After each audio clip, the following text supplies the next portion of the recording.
আসসালামু আলাইকুম। নির্বাচন ছাড়াই বিএনপির পরাজয় নিশ্চিত। সকল জল্পনা কল্পনার অবসান ঘটিয়ে একেবারে বিএনপি পরাজয়ের দ্বারপ্রান্তে। বিএনপির ৩ উইকেট পড়ে গেল এখন নির্বাচনের আগেই।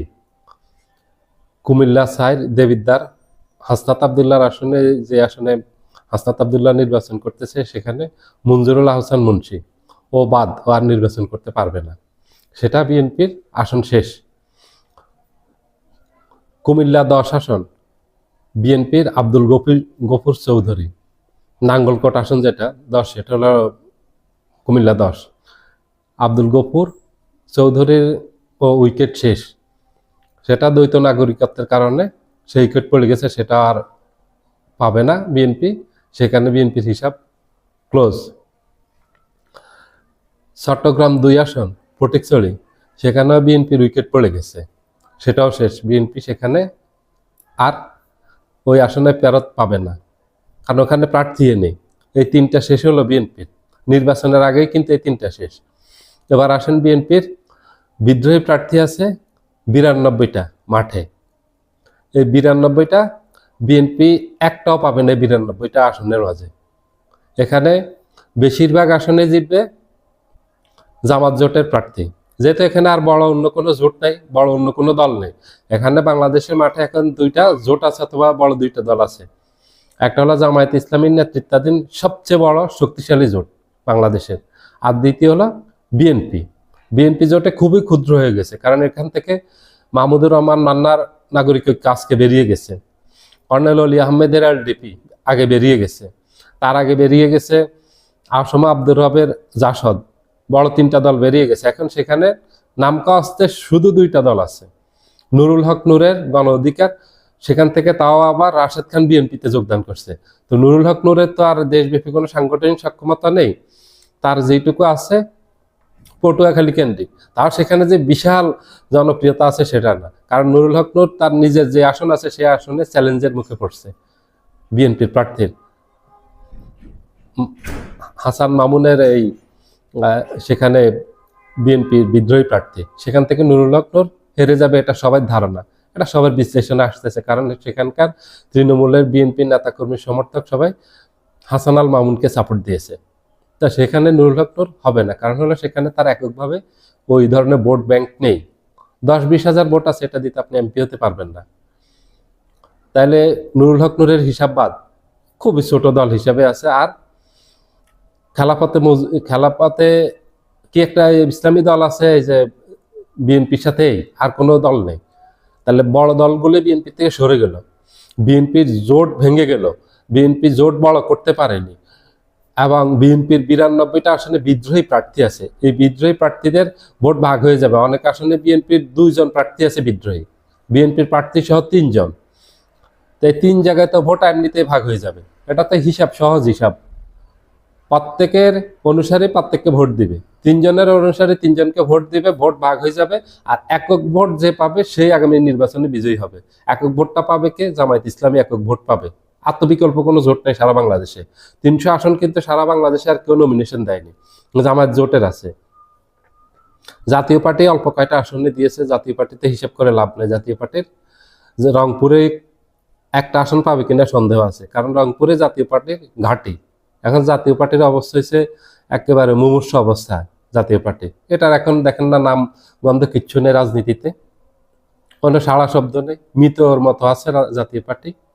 জাতীয় পার্টির হিসাব বাদ। তাহলে এখানে শুধু বাকি রইল জামাত ইসলামী অথবা জামাত ইসলামীর নেতৃত্বাধীন 10 দলীয় জোট। সারা বাংলাদেশে 300 আসন আছে, 300 আসনের প্রার্থী আছে এই জোটের, এবং এখানে শক্তিশালী প্রার্থী আছে। এখানে এলডিপি আছে, এনসিপি আছে, এবি পার্টি আছে, জামায়াত আছে, এই জোটের প্রার্থী। খেলাফত মজলিস আছে, বাংলাদেশ খেলাফত মজলিস আছে, নেজামে ইসলামী পার্টি আছে। এই ওনাদের এই প্রার্থীগুলি ওনারা 300 আসনে দিয়েছেন, এবং খুব ভালো প্রার্থী দিয়েছেন, প্রতিদ্বন্দ্বিতা করার মতো প্রার্থী দিয়েছেন। তো ওনাদের যোগ্য প্রার্থী আছে। বিএনপি যেসব জায়গায় ভোট কাটবে 92টা আসন, ঠিক এই 92টা আসনে জামাত জিতার সম্ভাবনা বেশি। এটা রাজনৈতিক বিশ্লেষকদের বিশ্লেষণে আসতেছে, এবং এটা সহজ হিসাব। আপনার ঘরের 3টা ভোট যদি 3 দিকে চলে যায়, তাহলে আপনার বাকি রইল কি? আর বাকি নেই, খালি। আর একজনের ঘরের 5টা ভোট ও পেয়ে গেল, এক বাক্সে আসলো, তাহলে ও বিজয়ী হবে যে 5টা পেয়েছে সে। আর আপনার ঘরে 3টা 3 দিকে চলে গেছে, আপনি এখানে বিজয়ী হবেন না, আপনার ভোট ভাগ হয়ে গেছে আলাদা আলাদা। আপনার যদি একসাথ করতে পারতেন তাহলে আপনি বিজয়ী হতেন, যেহেতু আপনি একসাথ করতে পারেননি, আপনার ভোট ভাগ হয়ে গেছে, সেখানে আপনি পরাজিত হবেন। এটা একেবারে সহজ হিসাব, এটার জন্য মাথা নষ্ট করা হিসাব করার প্রয়োজন নেই, খুব গভীর বিশ্লেষণের কোনো প্রয়োজন নেই। আপনার ভোট আলাদা আলাদা বাক্সে চলে গেছে, আপনি পরাজিত হবেন, এটাই নির্বাচনের হিসাব। নির্বাচনে বিএনপি বিদ্রোহী প্রার্থীদেরকে মাঠ থেকে তুলতে পারেন, এটা বিএনপির অনেক বড় ব্যর্থতা। এটা বিএনপিকে 3রা নভেম্বর যখন বিএনপি 237টা আসনে প্রথম প্রার্থী ঘোষণা করে, তখনই বিএনপির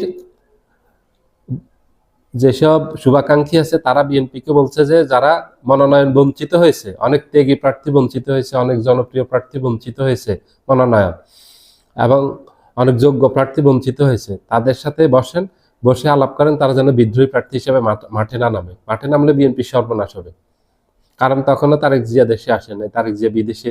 বিএনপির ভিতরে নেতৃত্বের সংকট, বিএনপির নেতাকর্মীরা এলোমেলো হয়ে গেছে, চেইন অফ কমান্ড মানতেছেন না, বিএনপির ভিতরে একটা বিদ্রোহ দেখা দিয়েছে, ক্ষোভ বিক্ষোভ দেখা দিয়েছে, যেগুলি দীর্ঘদিন চলছে। এই ক্ষোভ বিক্ষোভ এবং অন্তঃকোন্দল জ্বালায় পড়ছে বিএনপি, যেগুলি অনেক বড় সমস্যা। তারেক রহমান দেশে আসলেন ডিসেম্বরের 25 তারিখে, প্রায় 1 মাস হয়ে গেলে উনি দেশে আসছেন, কিন্তু উনি এসেও উনি এগুলির কিছুই করতে পারেননি। অনেকে ভাবছেন যে উনি আসলে ম্যাজিশিয়ানের মতো সব ঠিক হয়ে যাবে, কিন্তু আসলে উল্টো হয়েছে। বিএনপির ইতিহাসের রেকর্ড, এত বিদ্রোহী প্রার্থী আর কোনো নির্বাচনে হয়নি বিএনপির। 1991 সালের নির্বাচন, 1996 সালের নির্বাচন, 2001 সালের নির্বাচন, 8 সালের নির্বাচনে পর্যন্ত এত বিদ্রোহী প্রার্থী হয়নি, তার ধারে কাছেও না। 8-10টা হয়েছে, কিন্তু এখন যে 100-র কাছাকাছি বিদ্রোহী প্রার্থী মাঠে আছে, এবং এখানের যারা এই প্রার্থী আছেন মাঠে, এরা সবাই জনপ্রিয়।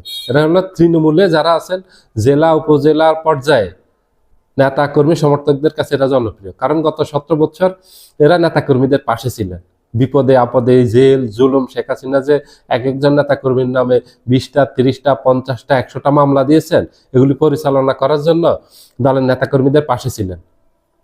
বিশাল খরচ একটা মামলা চালাইতে, আর 200টা মামলা চালাতে কত খরচ।